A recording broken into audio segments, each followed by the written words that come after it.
Now, there was a far-right march in London last night that saw 2 people arrested for firearm offences. 3 people stabbed. 1 woman is currently fighting for her life. More than a dozen assaults on emergency workers. 18 people were arrested for possession of an offensive weapon. And loads of people were arrested for drug offences. Oh, no, sorry, that wasn't a far-right march. It was Notting Hill Carnival. Now, I want to make something very, very clear, OK? I don't think we should cancel Carnival. You couldn't cancel it even if you wanted to. I also want to say a massive well done to the police for doing their best. But it is time, I think, for left-wing virtue-signalling, diversity-obsessed politicians to stop lying to us about it. Notting Hill Carnival is not the greatest celebration of multiculturalism, diversity and community cohesion. London Mayor Sadiq Khan said, "Great to see the culture and creativity that Carnival brings to our city once again this year." Well, that is interesting, isn't it? Because why do residents and businesses feel the need to barricade their properties up? Entire streets are boarded up. Barriers are put in place. Many residents simply go away for that weekend because they don't feel particularly safe. Every single year, we see things like this, OK? Yeah, there we go. A load of barricades up, everything like that. Every single year, there's knife crime, there's machetes, there's zombie knives.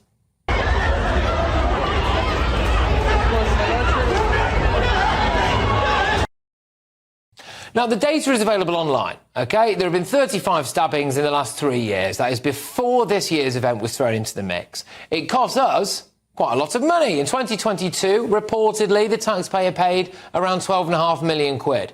Let's look at the available crime data here as of right now, this minute, OK? The police put a statement out on Sunday night saying there'd be 90 arrests, 3 stabbings, 10 assaults of an emergency worker, 18 people done for possession of an offensive weapon, 4 sexual offences and loads of drug offences. A woman was stabbed in front of her young child. She is in a critical condition. Then, as of 7 p.m. today, so shortly before I came to air, the Metropolitan Police said this.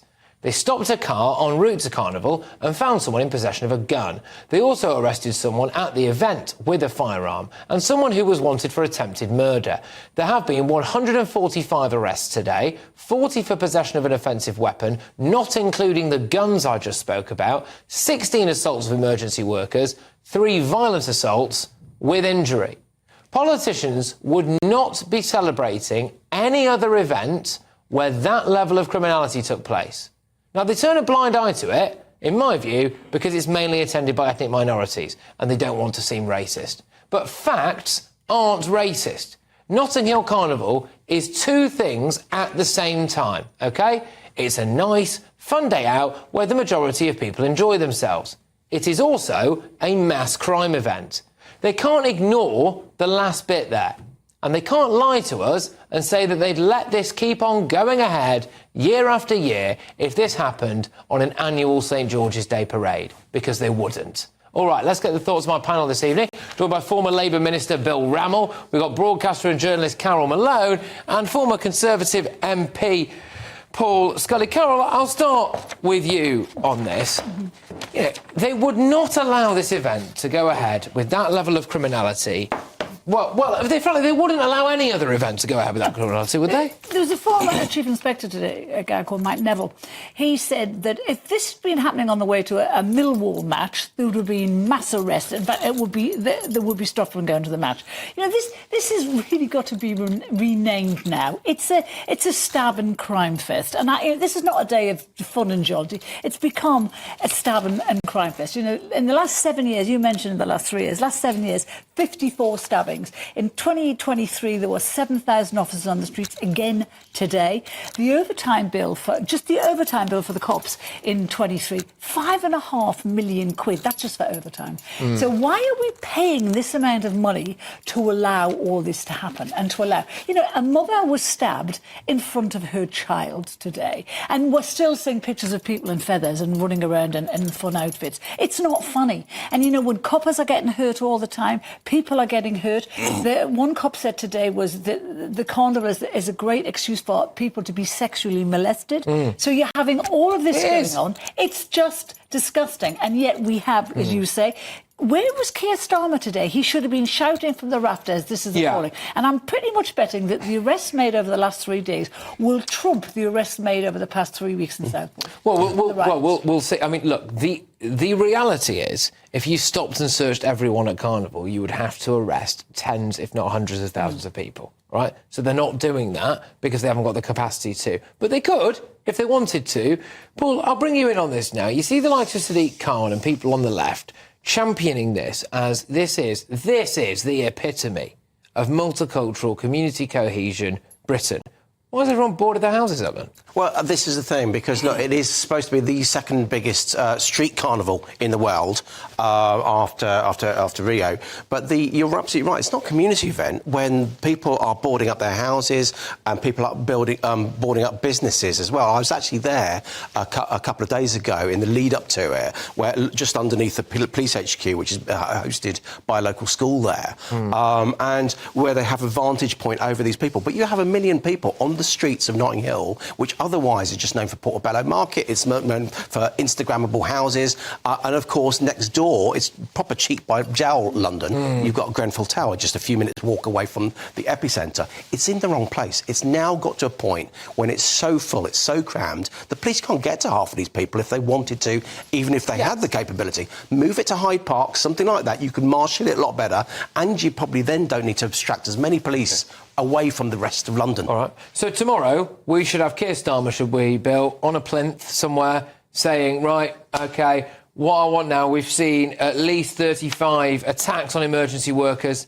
This is deplorable. This cannot stand, this level of criminality, and we're going to open up more prison cells for these people. Are we going to get that? Well, look, the reality is the vast majority of people who take part in the carnival, the Notting Hill Carnival, are peaceful, and it's a celebration of multicultural Britain. Also, let's get the scale into context. It's actually 2 million people over the weekend. You have that number of people involved, you were bound to have some crimes. But put it into context. If you look at the annual crime figures for Notting Hill, it's 121 per 1,000 population. And that includes the festival. Now, that's in the average for local authority areas in England and Wales. Should Keir Starmer say something about the people who attacked emergency workers today? Should they be fast-tracked through the courts and be given extra long sentences? Of course they So if he doesn't say that, what's that show to you? Well, let's wait and see tomorrow. He won't mention it. But of course they should be condemned. Any criminality should be condemned. And look, you know, the premise for this discussion is two-tier policing. The police, rightly, have acted very forcefully. It's actually two-tier politicians. Yes. That's the premise of it. Because I mean, because it's left-wing politicians ignoring all of this. Where's the family day? You're rationalising, Bill, what's happening. You're doing exactly what Keir Starmer will do tomorrow. You'll talk about the culture or the creativity or the rest of it. What he will not talk about is the criminality. And all the crimes that are recorded out there, that's not the amount of crimes that have happened. There'll be many, many more crimes that just won't be recorded. I agree the vast majority of people are just enjoying themselves, celebrating. But there is such a level of criminality here that if you just gloss over it, you never tackle the problem. Yesterday was supposed to be Family Day. It was called Family Day, but 3 people stabbed, 38 knives coming across coming out of people from stop and search. In the back of a car. And a gun, exactly. But look, I'm not glossing over it. You know, if you have 2 million people together, you're going to have some level. Why you need better control? Move it. Or move it to a space where you can actually there's an arguable case for moving it. But last year, when actually, because there was a mayoral election early on in the year, when this was raised at that point, it was just seen as racist to talk about it and move it. You mentioned that this is what it's all about, isn't it? You know, is it two-tier policing? Is it not just two? It's two-tier debating. It's two-tier debating. I think the police. Is it racist policing? Can I just say on this, guy? We'll come back to you on this, but I actually just want to. I've given the police a fair bit of grief in recent weeks, and I think with good reason, actually. But with this, I do think they've done a pretty good job because they're placed in an absolutely impossible situation given the numbers. My main point with this is that we are being gaslit by our politicians again and again and again. That's what I mean about two-tier debating, because actually if you just gloss over this, you never deal with prejudice, you never deal with the underlying causes of the criminality that we're talking about, the gang culture that's around there. What if this was a St George's Day parade? Well, we know for a fact what will be happening. There'd be 3 times as many people lifted that have the riot police in there. You know, this police chief that I mentioned before, he said officers at the Notting Hill Carnival are reluctant to make arrests. And we know why. Because it's a carnival, it's to celebrate black culture. And they're frightened to look as if they're racist. And this is the problem with the Met Police. They're always frightened that they're going to look racist. It's a problem with police forces all over the country. They don't want to offend certain communities. Let me deal directly with what you're saying, Patrick. If there were 2 million people involved in a St George's Day celebration and you had this level of crime, I wouldn't call for it to be banned, and I don't think the government would call for it to be banned.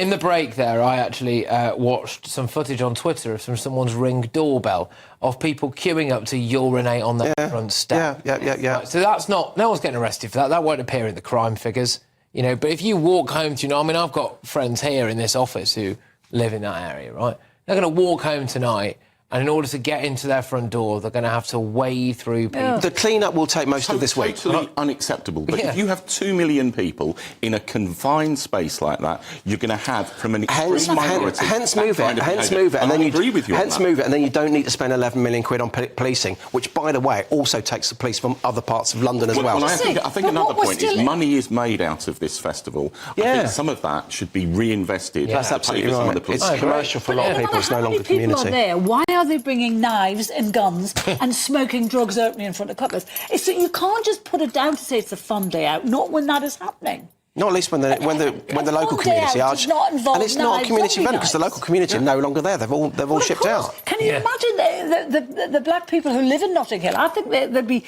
as disgusted as everyone else as what's happening to their properties, what they're seeing in front of them. So. And you can't have coppers turning a blind eye because of the kind of carnival that it is. But the coppers aren't doing that. You know, they introduced Section 60 notices yesterday, so there's universal stop and search. They've said that anyone with a face mask, they can ask for it to be removed, and if they don't remove it, they're arrested. Look, I'll kind of finish how I started on this. You know, if I'd have been introducing something here where if we'd have had a rap sheet like what the Met Police put out there tonight and last night, and there was that level of criminality, we would be getting a national address from our Prime Minister tomorrow, fast-tracking people through the courts, everything. Ain't going to happen. Ain't going to happen. And I think that's just... And I'm not, by the way, I'll just say, I'm not actually calling for it to happen. I'm just pointing out the fact that it's not, and that is a bit hypocritical, in my view. But anyway, there we go. Metropolitan Police Deputy Assistant Commissioner Ade Adelakan said, "We are tired of saying the same words every year. We are tired of telling families their loved ones are seriously injured or worse. We're tired of seeing crime scenes at Carnival." So there we go. Coming up...